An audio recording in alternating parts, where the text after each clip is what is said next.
यो रेसुङ्गाको प्रवेशद्वार। अब हामी यहाँबाट तपाईको सिँढी चढ्छौं। सम्म हामी 850 वटा सिँढी पार गरेर यहाँ गरुड महाराजको दर्शनमा आइपुगेका छौं। अझै 120 जति सिँढी बाँकी छ। जय शम्भु। हाम्रो परदेशमा निवासी अनन्य प्रिय मित्रको नाम उल्लेखित गर्न मिलेन। उहाँको मनमा अशान्ति छाइरहेको रहेछ।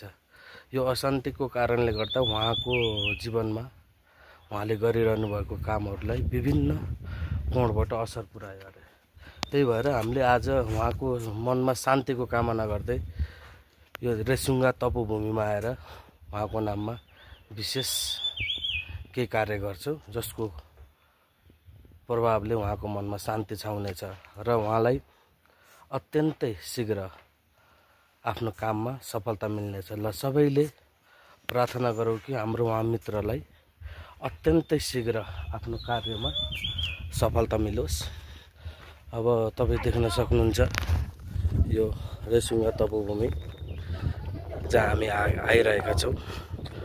यहाँ आएर एकदम चिसो ठाउँ, शान्ति ठाउँ, जहाँ मनले पनि शान्त प्राप्त गर्न सक्छ।